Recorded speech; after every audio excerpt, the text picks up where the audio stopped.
Hi everybody, welcome to We Are Feel, where we are figuring it out. This is your host Rita and Leah. This is our second episode. It's exciting. Woo! Good one there. So how have you been? Rita? How are you? I have had, I don't know if I should say the longest week after Easter. This feels like 8 days in a week. Yeah. It's just been so stressful. Work. The topic stress. Okay. Clearly I've lived it, calling it into the universe. So yeah, it's just been a stressful week.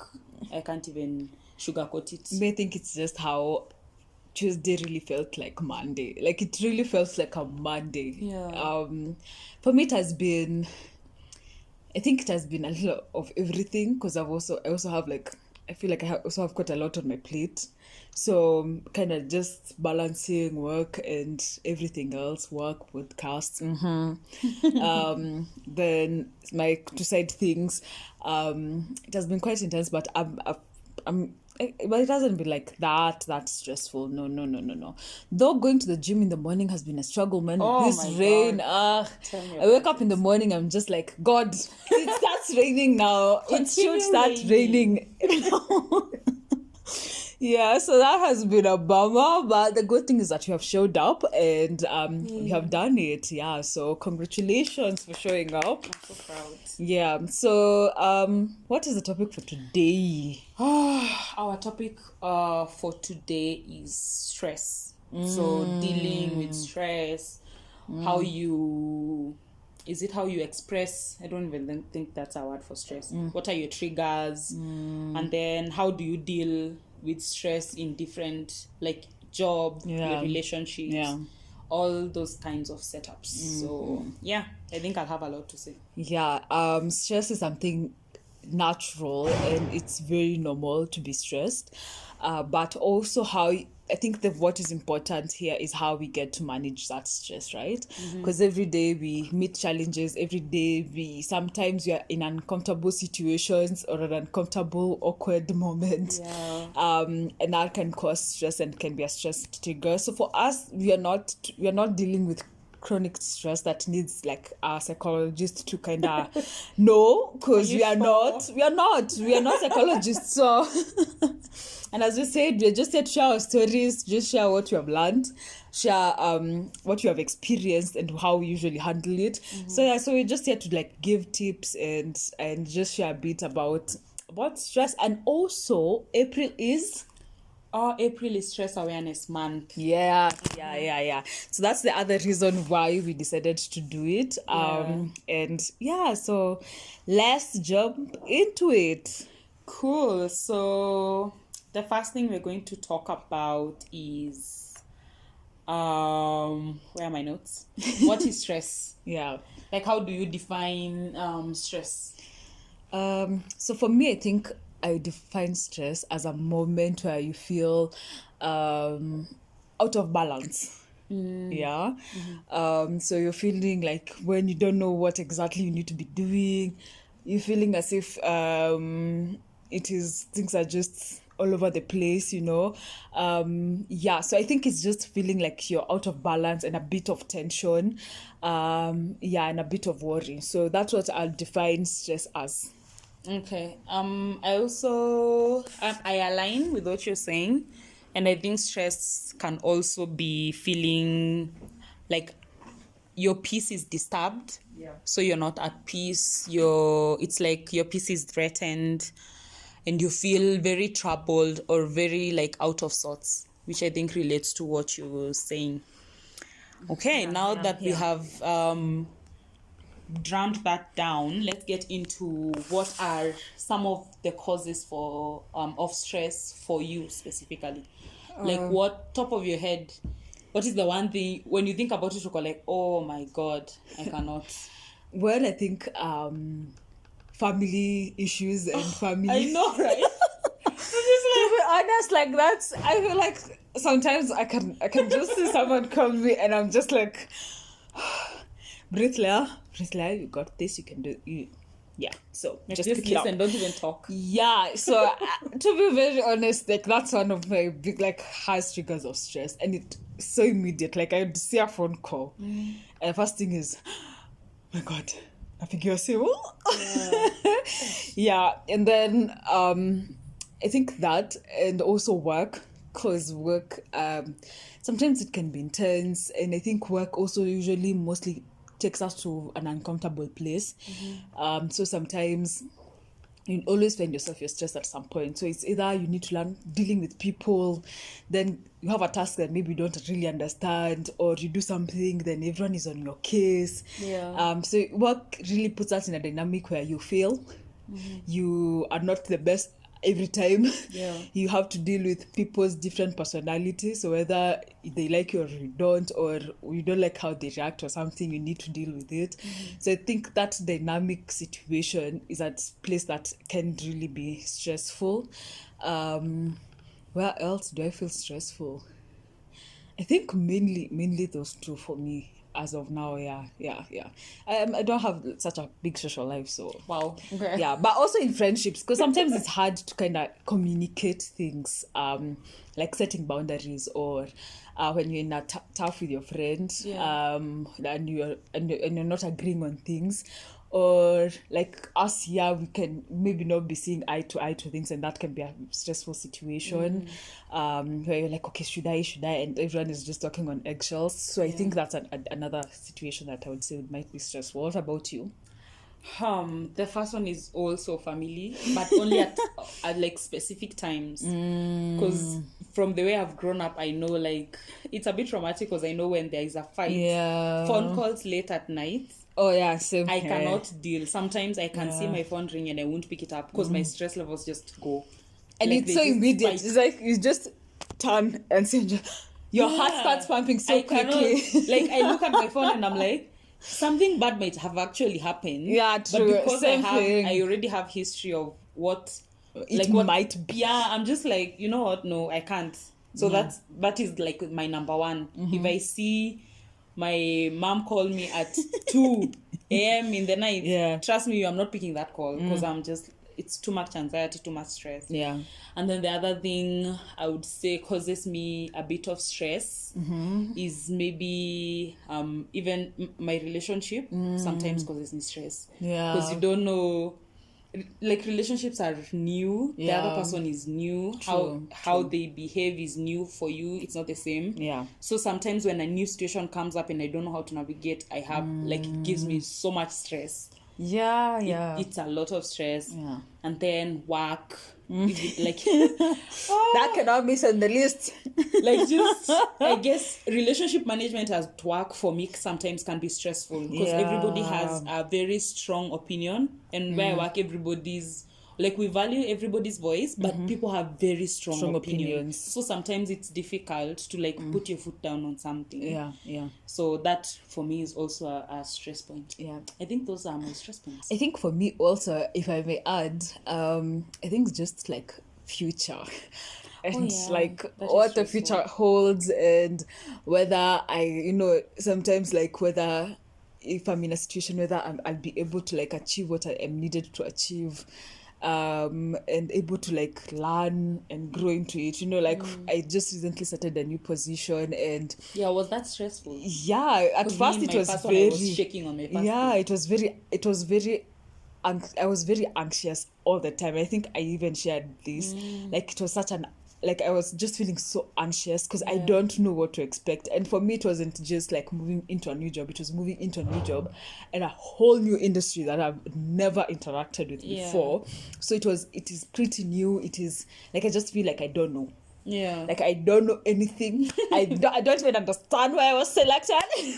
And then you get like people are talking and then now having not even like, we don't like, I report to an office that is not situated in Kenya, and everyone is there, so it was at first it was nerve-wracking. So just thinking about the future, and I would call it a bit of imposter syndrome, like where you feel like, do I really fit in? Do I really do I deserve, and that's a very so imposter syndrome, I feel like it's a very huge thing in terms of you not feeling confident in where you are can be a very huge stress factor.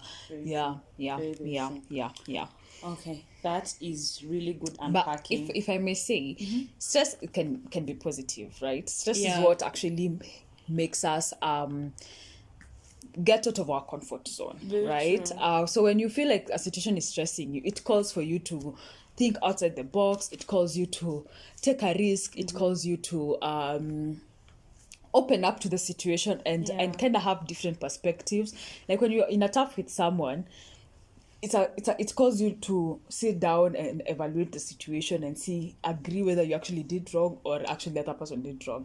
Because when you don't deal with that kind of stress, is when now it starts becoming an anger thing. You start becoming angry at that person, where you just have been like, okay, we do not agree. And sometimes you don't always have to agree and just be okay, we don't agree on this opinion and it's fine, and leave it there. Or we do not agree and I think my opinion is wrong. Okay, I think I support and I agree with what you're doing.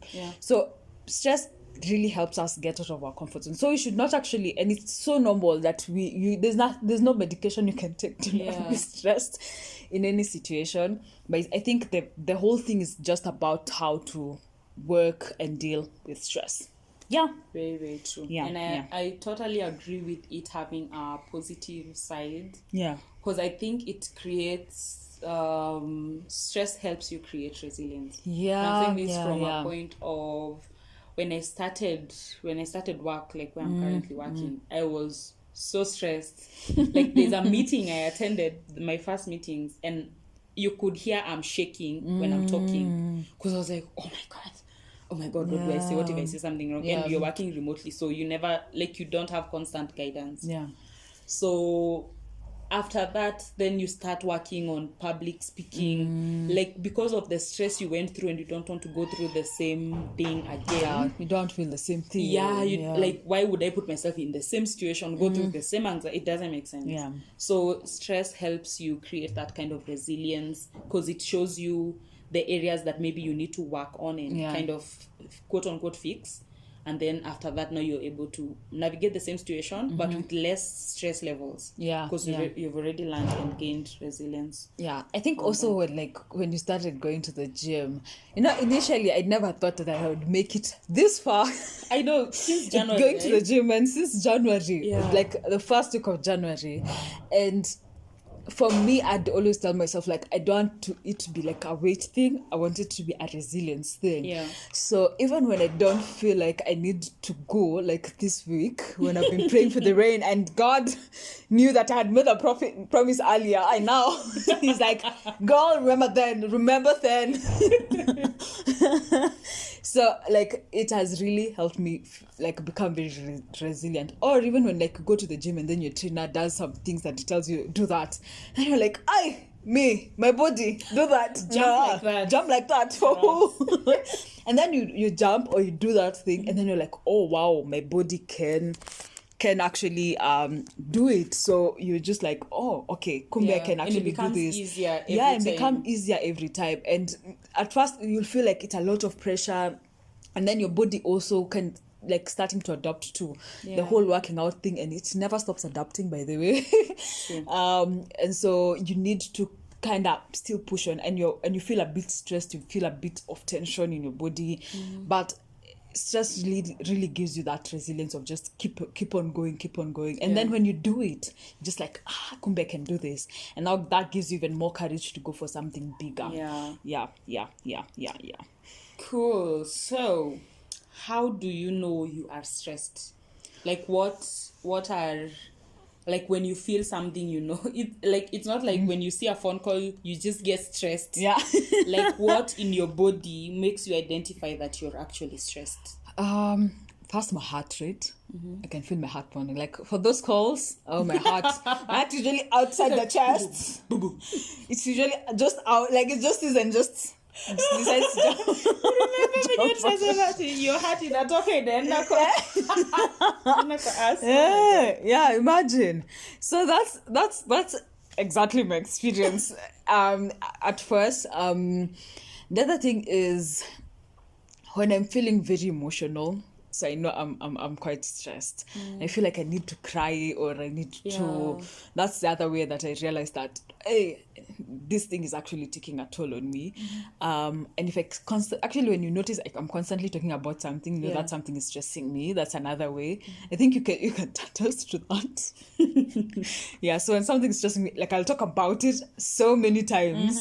And I won't say she's repeating herself. Yeah. Good friends don't say that. You just listen. Yeah. And also I become a bit moody. Check. Yeah, so I become a bit moody, and mostly at that time I usually just want to keep to myself and just keep quiet. And maybe even when I'm in a stressful situation, you know, like being in an event, something I like organizing events, but also events can be very, very, very stressful at that moment, that moment, right? So just taking time to just shut off and just calm myself down really helps me. Just when I just went to that calmness. So I think mainly that. And also I think I bloat sometimes. Yeah, my stomach bloats. Cause when maybe you're about to go give a speech somewhere or talk, that's the end. Like there's a time we'd go for meetings and I don't have anyone else accompanying me, so I'm the one who's going to represent. And I'm there with guys, executives, like in my former job, and I'd get there, my stomach is just, I'm bloated, literally. I cannot, if they're offering me, I cannot take it until when I'm done with the meeting, is when now my body now relaxes. But before time, it's just skyrocket. That feels like a lot. Yeah. What about you? I think the first one for me, when I'm stressed, I don't eat. I can't stomach. Yeah. I feel like gagging. When I'm stressed, I cannot keep anything down. And then I also do not like talking when I'm stressed. I'm very snappy. Yeah. When I reach a peak of stress, I'm just I will have an answer for everything in my snappiness. You'll just say something small and I will take it to 300 degrees. Yeah. And then, so I would try, we live together, I cannot avoid you. But I would try to just keep to myself. Thank God for 2 bedrooms. I know, right? And then, how else do I behave? Let's see. I also snap at the other person. But I've only done that once. So we all know who the other person is, don't we? I try not to, but it has happened. Yeah. And then how else do I behave? I can sleep a lot. When I'm stressed, I can either sleep a lot, or I can do a lot on my laptop so that I keep my mind out of away from if job is stressing me out during the day, I'll take an hour to watch something different or read something or listen to something out of work. If I see an email that is stressing me out, I will close my inbox and just do something different. And then my body is sweaty. When I see the phone calls, I just sweat. And then I'm shaking. When I say the last call that I saw. These phone calls are not horrible. They're not horrible. Sometimes they're just calling to check in. But they are quite something. Yeah, it's how we grew up. I blame how we grew up. Yeah. Because so I start shaking, my voice. Sometimes I even lose my voice. It's a lot. And then I immediately get a migraine. So it depends on the stress level. If it's something really, really stressful, I know I'm going to get a migraine. I'm going to be very snappy and I'm just going to be shaky and I'll have high temperature. It's just so chaotic. Now for me, in terms of sleeping is another one. I don't. My mind kind of works throughout the night. I can think about it. The whole I can night. sleep about my mind is continuously working. What one thing has ever made you stay up? A lot. I can just be in bed. For example, if I need to do something for example tomorrow, and it's a bit of pressure and it's a bit uncomfortable for me, I can think about it. My mind is I can sleep. When I'm sleeping is tomorrow I'll be doing, I need to, so I can vision it in my mind. But during the night there's a time that same thought would be in my, like, see how you feel, you Yeah. like, yeah, You even dream you've already done it, or you're then doing it. when I wake up in the morning, to be like something still in my mind. So I don't sleep fully because I feel that aspect, yeah, I get that kind of thought constantly in my mind. So it deprives me of like sleep. Yeah. My God. Yeah. Okay. So now, and this one I am the worst at. How do you deal with stress? Like, how do you? Yeah, this is How huge. do you deal with stress? I don't even know if there's a better way to put it. I'm trying to Englishify it more, me, but cannot. of late has been writing it down. Writing it down, whether that is like on my phone or on a notebook, so journaling. And what that helps me with, I think I'm an overthinker, so sometimes I can sit down because I have to visualize for me an idea in my head, right? So sometimes I can overthink it. So writing it down kind of brings me back to reality. Oh yeah. It kind of helps me now map out whatever it is that is stressing me on a paper, and now I can be able to see it without feeling very anxious about it. So that's one of the ways that has really helped. I think working out has helped. Kwanzaa with my mood. Oh, man. Like today in the morning, I woke up with a bad mood. Actually, I woke up very I and then saw, I was moody. and I was like, Jesus. I was moody. Jesus, So it's just like, do your thing. I think one, it's also because I didn't want to go to the gym. Like I really, really didn't want. So I woke up and then I went to the gym. And when I was working out, I was like, why am I in a bad mood? Why am I... when I'm in is it the bicycle, the tricycle, whatever? I'm like, why am I in a bad mood? No. So, and then I was like, okay, being in a bad mood is actually a thought. So I woke up with a thought and I'm like, I don't want to go to the gym. So you had and a that is the negative... reason. So I already had a negative like connotation to me wanting to go to the gym, right? Yeah. So I was like, no. So I have to change this and say, I'm liking what I'm doing, and just enjoy me being there. And so as I was working out, I started feeling much better. My negative emotions, whatever I was feeling at that time, just like left. And the time I was getting out of the gym, I was feeling better. And I've realized that like since January, I'm not moody or I'm not reactive like I would have been before, right? So right now I'm a bit better. And I also think taking time for myself, that one, and it might sometimes somebody might confuse me wanting to be quiet as moody, but actually it's usually just a time for me to just calm down, because when I do a lot of socializing, I cannot do it for so long.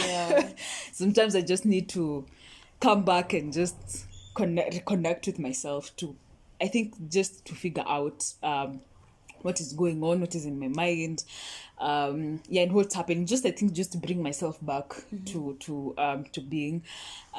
What else do I do? Talk. I talk about it.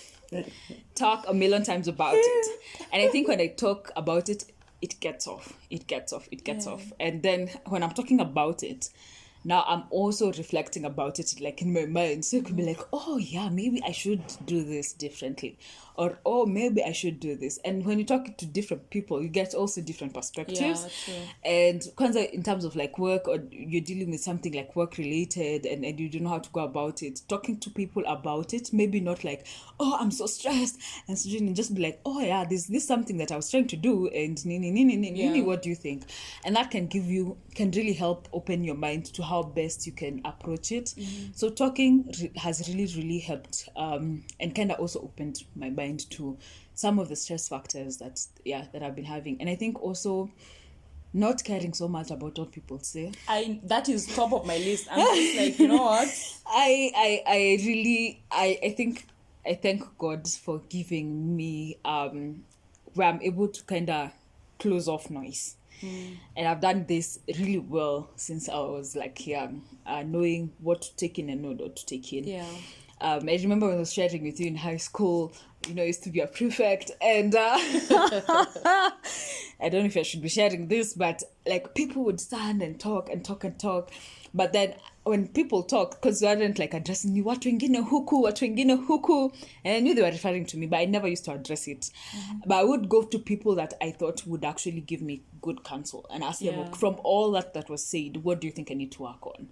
And that helped me not like cry every night because people had something to say about me. Yeah, and people always have something to say, but concentrate on these are the people I can trust. They can give me clear, good criticism that I can actually take up and work on than just listening to the noise. So that's something that has really, really helped me in terms of like curbing what would this person say if I did this? What would this person say if I did this? And just do it. And if they feel like they have something to say, they come and tell me, and then I'll see whether it's something I need to take up or not take up. So I think creating that with myself has really helped in terms of dealing with stress. And I promised myself when I was young, I'll never get ulcers, and never get ulcers because of stress. So I'm very keen. Like when I feel like it's becoming a lot, I'm just like, Leah, you promised yourself. So I go back to that promise. I think that's a good thing. Like to hold yourself accountable to what you promised to yourself. Like to keep your own word to yourself. I think that speaks of a lot of integrity. For me, how I deal with stress, let's see. It depends on different situations. If, for example, I'm stressed about a certain aspect of, let's say, work. Like if something is really, really stressing me out at work, I'll call my colleague, Gijos, who is always such a great human being to talk to and vent to. So I'll let her know what's stressing me out, and then we'll throw shade around it, and then I'll feel much better. And then now I can tackle it.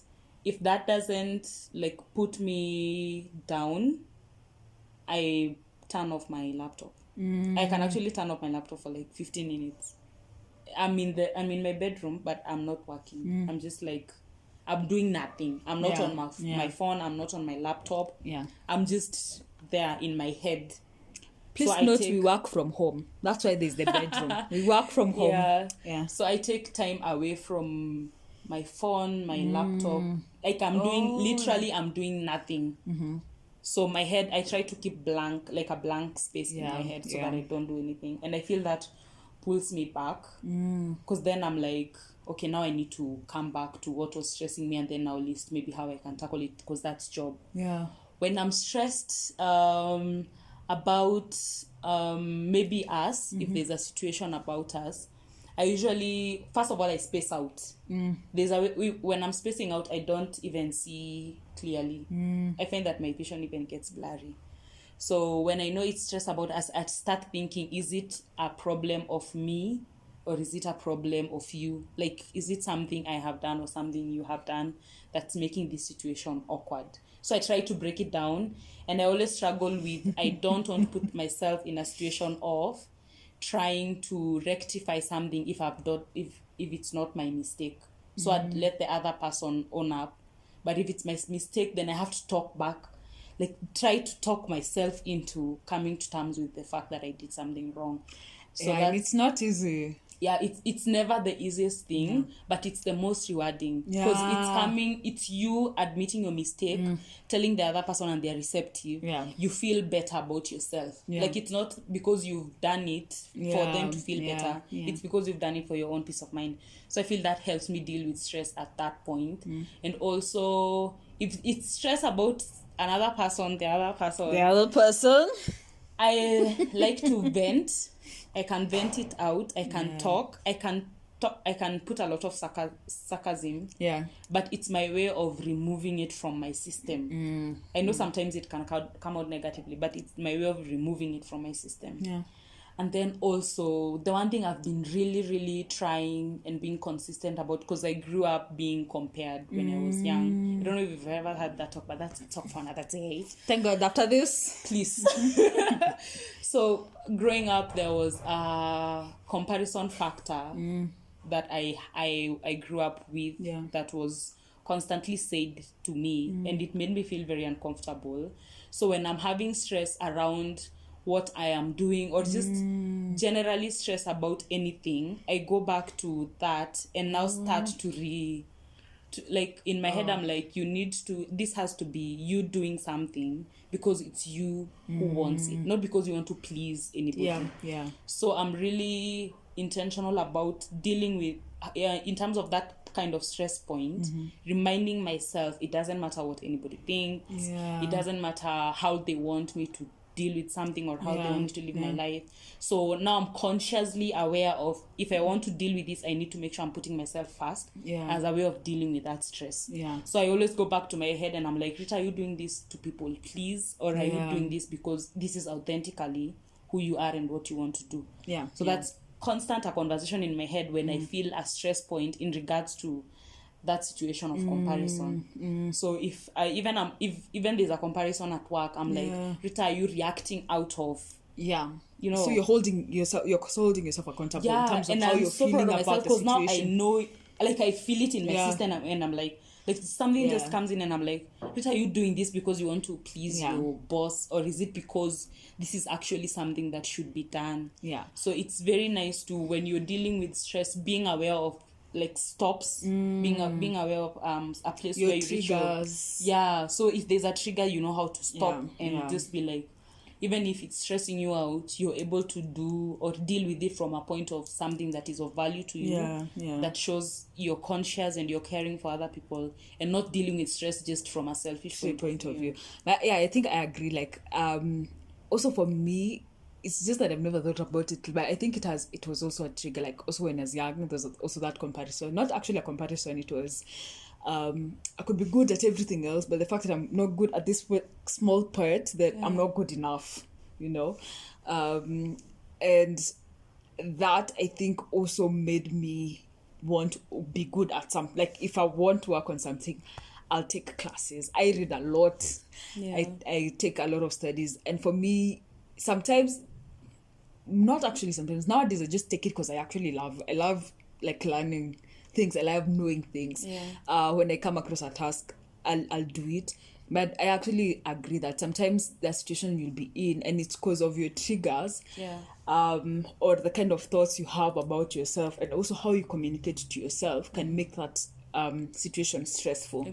You can actually be in a situation that I'm not saying that I'm disregarding any situation, but you can be in a situation that maybe not stressful, but how you think about it and how you feel about it makes it stressful.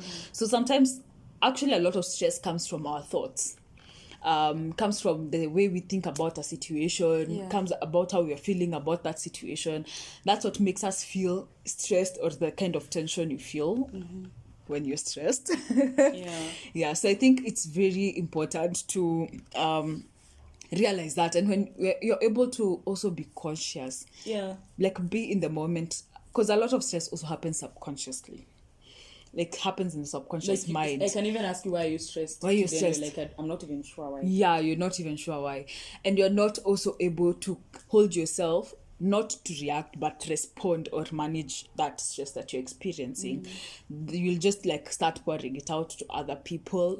But if you're able to like hold yourself and just be able to like analyze that and like know how best to respond to it, now it becomes way easier. And I think one of the things also I'd want to say is like, I'd like to recommend us for also, like, I feel like this year has been an year where we're also learning on how to communicate, even if it's hard. And that is, we are doing such a good job. And that is a very hard thing, but it's a very important thing, because what happens is, before you communicate, you're like, I cannot. Oh my God, I cannot. And I think it comes with pride. Actually, it's an ego thing. It's an ego thing. And then when now you're just like, okay, now you do it. And the good thing is that we have created a safe space for both of us to kind of come and tell each other, oh, I need to communicate this to this person, but I'm feeling this way about it. And just have someone else tell you, you can do it. And so kind of knowing that, oh, Rita supports me. So, and creating that space, you kind of now have confidence to be like, oh, okay, I need to talk to you, and this and this and this and this. And it's a hard conversation, but you have it, you're not reacting to that situation anymore. You're communicating and responding effectively. So you even find that your tasks, your problems, you're able to handle them more cautious, like you're able to handle them much better. You're not from a reactive place, you're from a responsive better place. And I think because I remember the last time we had a difficult conversation, in my head I was counting back to 10, because I was also trying to think, like, how do I put this? Like I was trying to break down what you're telling me into like pieces I can, like trying to disseminate it in a way. And then I was also thinking to myself, this is not about you, it's about the behavior you showed or she showed. Like it does not speak to you, it speaks to just what you did at a certain point or what she did at a certain point, but it's not your identity. So I was in my head, I was thinking about it and being like, this is coming from a place of love, this is coming from a place of trying to communicate and being in harmony in the household and all that. And I think that, because that was a stress point, having that conversation was a stress point, but being able to, as you've said, like manage your trigger and being like, stop, this is coming from a place of love, this is not coming from a place of hate or like bashing and things like those. So I think that is very, very, very relevant. And I think it also helps you like appreciate, mostly like when you're tough, appreciate that someone might have felt, someone actually might have felt something about a situation. You don't think it was wrong, but the fact that that person felt that way, it's valid for them. And also I'm learning to approach situations from an action point, like whatever you did at this point made me feel this way, then you did this to you did this to me, and just be like, this situation or how you talked to me this morning I made me feel this way, and that helps not being like making this person look like the devil, but holding them accountable for that situation and how they decided to show up in that situation, and how now that made you feel. And I feel like that also works for that other person. Because they don't feel like, okay, maybe I am like this or I am like this. They just assess that situation rather than reevaluating their whole individuality or whatever. So I feel that's really, really valid. Okay, so we have done, I think we've done even effects of stress. And we've also talked about how we deal with stress. Do we know, like, from where you're standing, do you think there are best practices on how to deal with stress that are universal? Today morning I was listening to a TED talk, and one of the things that I learned was, first, the pills. So that's how they refer to it. Like the pills for stress and also depression. It is sleep, exercise, and eating healthy. Those are like basic, right? Basic things that you can do for yourself. And this, I know you might think they're easy, but they're so hard, because eating is, what are you eating? What is in your plate? Are you eating greens? proteins, proportional piece. What do they call it? Balanced diet. Sleep, you need to sleep at least 7 to 9 hours. I'm really, really trying to sleep like 7 hours. That ship has sailed. I'm really trying to like balance everything and make sure that by a certain time I'm asleep, so that I'm able to meet that 7. And it can be difficult. And also there's something they said. This is I'm not shouting to people. So they said our brains work the same throughout the week. I don't know what makes us think that the fact that it's now a Friday or it's a Saturday, our brain now will function differently, and so you cannot sleep the whole weekend, and then on Monday it's from this time to this time, but on weekend, so our brains, my brain logs off after checkout, after we do the final meeting. When I try to look at like a document, nothing. Seriously, I can't even see. It's like, this is not my brain. This is Friday, and my brain, we are not aligned.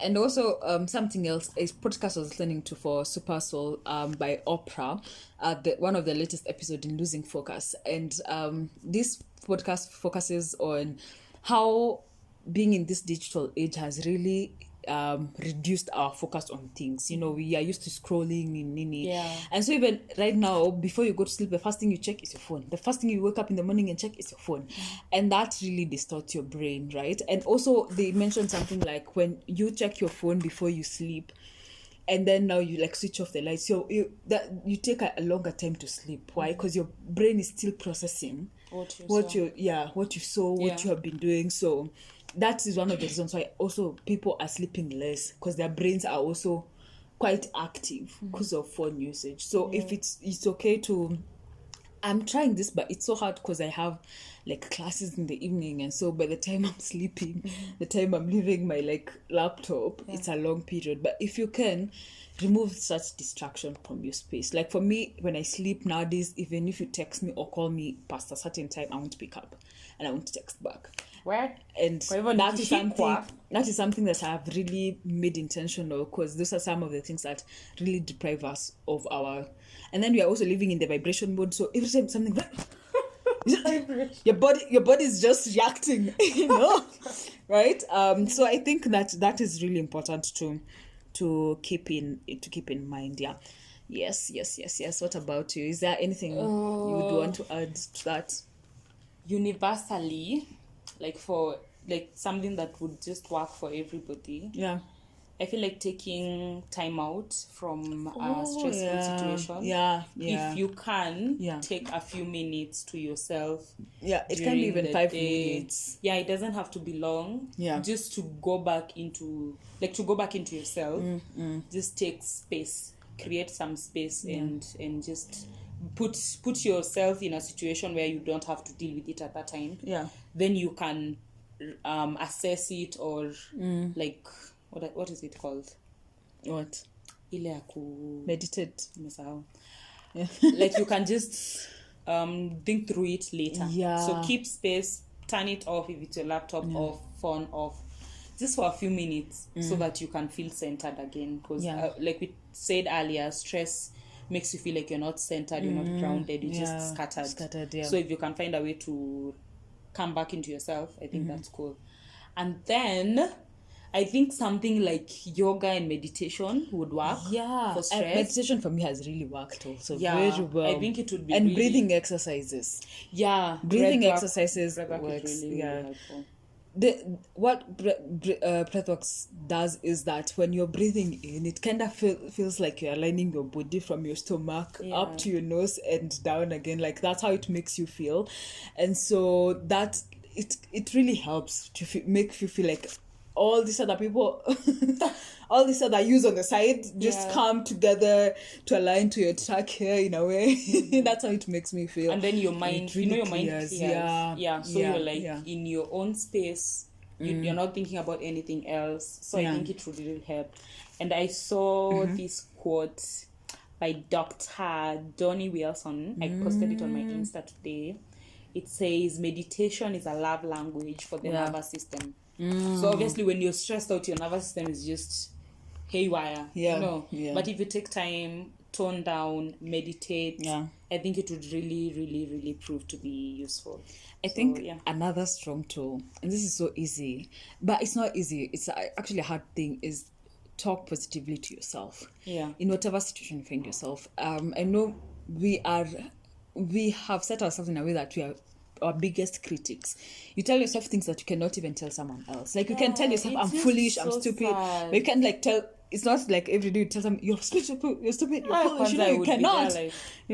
But for ourselves, we are so fast and quick to judge ourselves in situations. And like so, you don't see you trying. You don't see you trying.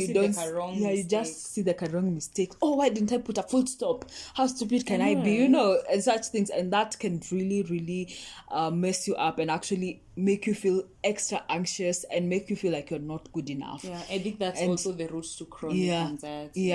Stress. And also just accepting that sometimes the situation that you don't have control in, and just leave those situations and just hope and pray that they actually turn out to be what you'd like. So that would be something else. Like if you feel like there's something that you don't have control in, you can only be at peace with it. You cannot fight it because there's nothing that's going to change even if you fight in that situation, and stress is a normal part of life. Yeah, and stress is a normal part of life. The quicker or faster you get used to the fact that you will experience stress in different setups with different people. I think the quicker you get there, the quicker you will be to identifying how to like pose those triggers and things like that. I think that's really valid. The other thing I had today, not today, I was listening to a podcast, I think by G. Shetty, but in the Greatness School greatness of, I think the school of greatness, and he was saying that one of the things that can also ground you when you're in a stressful place is your values. When you are like, I'm a kind person, I'm a loving person, I'm this person. So when you're in a situation that calls you not to be kind, your kindness centers you to react on a kind from a kind place. True. It reminds you who you are. It reminds you that, this situation is hard, but I've been able to get over because I'm a resilient person. Or I need to go speak to people, and this is, you remind yourself, I am a confident person, right? So like understanding your values can help you get out of stressful situations, because now that builds trust in yourself, being able to get out of that situation, and you trusting yourself to get out of that situation and dealing with it, than just staying on it. And I feel like that also works for if you have people around you who know your values. So when you're stressed, like if I know you're stressed about work, I already know you would be good at anything you try. So I'm like, why are you stressed? Or I validate your stress and I'm like, I understand it's stressful. But you're always good at something you try because you prepare, you read, you what. So I think having people around you who remind you of your values that's at so stressful good. points helps you really cope and helps you not be consumed by the stress. Because it's not supposed to consume you. It's just supposed to help you create more courage, more resilience, like help you push past it. Like it's not a human condition. It's not. And also celebrate your wins. Celebrate the things that you do good at. Celebrate you being able to maybe do a report for me, last time you worked on it for 1 hour and this time you worked on it on 45 minutes. Small blessings, but so big.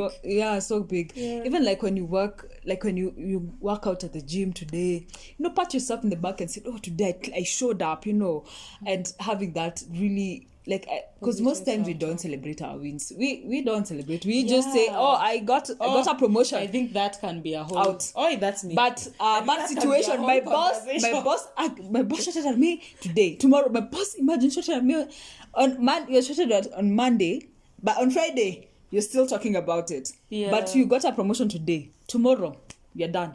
You don't even talk about, like, that's it. Like, you didn't even celebrate it. You didn't take time. But for a negative situation, we tend to stay on our negative situations more than we actually do on our positive situations.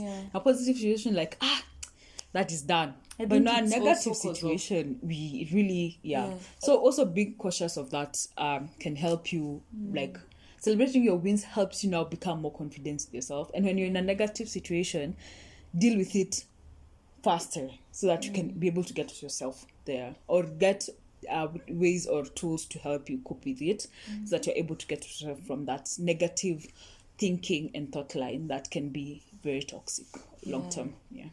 I think that's very, very, very, very valid, because I think we are conditioned to focus on the negative, because everything that other than love songs that spike up when like on the net, the love songs that spike up the most are heartbreak songs, so it's like we are conditioned guilty. We are conditioned to be like focused on negative, that thing that hurt you, that thing that demoralized you, but you don't focus on the courage it took for you to leave a bad relationship, those different aspects, because that's a stressful situation. You got out of it, but you didn't celebrate that you got out of it. You're just constantly like, mimi ni date chali kama huyo.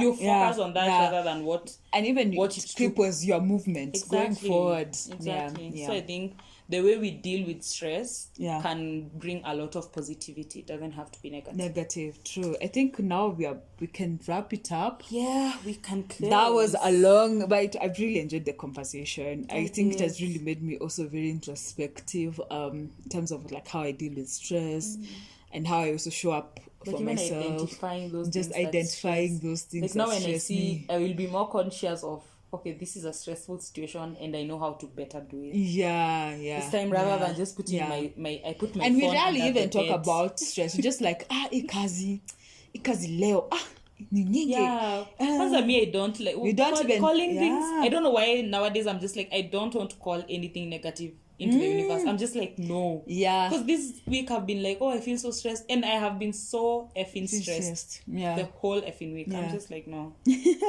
And also, in the same podcast, Jay says that we stop labeling the moments. Like, stop labeling a moment like good or very bad. Just be in the moment. Because every time we're in a situation, we want to label it something. So is this a good situation or a bad situation? And sometimes it's not always good or it's bad. Sometimes it's just a moment, you know. So you label it, because when you label that moment, even if it has a good perspective, you'll never see it if you've labeled it bad. Yeah. And if it was a good perspective and it has a bad element, you'll never be able to recognize that, right? So it's important to be present is the most important thing than labeling it what it needs to be. Yeah. And then for me, I'll end with a quote that I also posted this morning. It's an insanely powerful choice to want to be better, to want to grow, to want to change what no longer works for you. All psycho breakers have that moment of realization that they can create a different life and the courage to actually own it. So you can own your life, and doing that is actually very courageous, and you should never fear changing. And you can make your changes, just small steps that can help you become a better person. Cool. And I will end with a shorter quote. Whoa. Okay. That I had today morning. It said, it's related to stress. Yeah. So it says, chasing meaning is better for your health than avoiding discomfort. So even if something is stressful, but it's of more value, like if that job is stressful but you love what you do, that is better than going for a job that is easy or like it's not a lot of work, but it has no meaning for you. So chasing meaning is better for your health than avoiding discomfort. Yay! And that's a wrap. Thank you so much. Thank you. Follow us on our social media pages at B_R_feel, right? And also follow us on our individual pages at Leah Kigundu, at Wamboi Mwihaki. Yes, and we are looking forward to interacting with you more. Give us feedback, share, and subscribe. We are in all podcast platforms. Kama hatuko hapo, to DM sahi, to make sure tuko hapo. Yeah, so we love you guys and see you next time. Bye.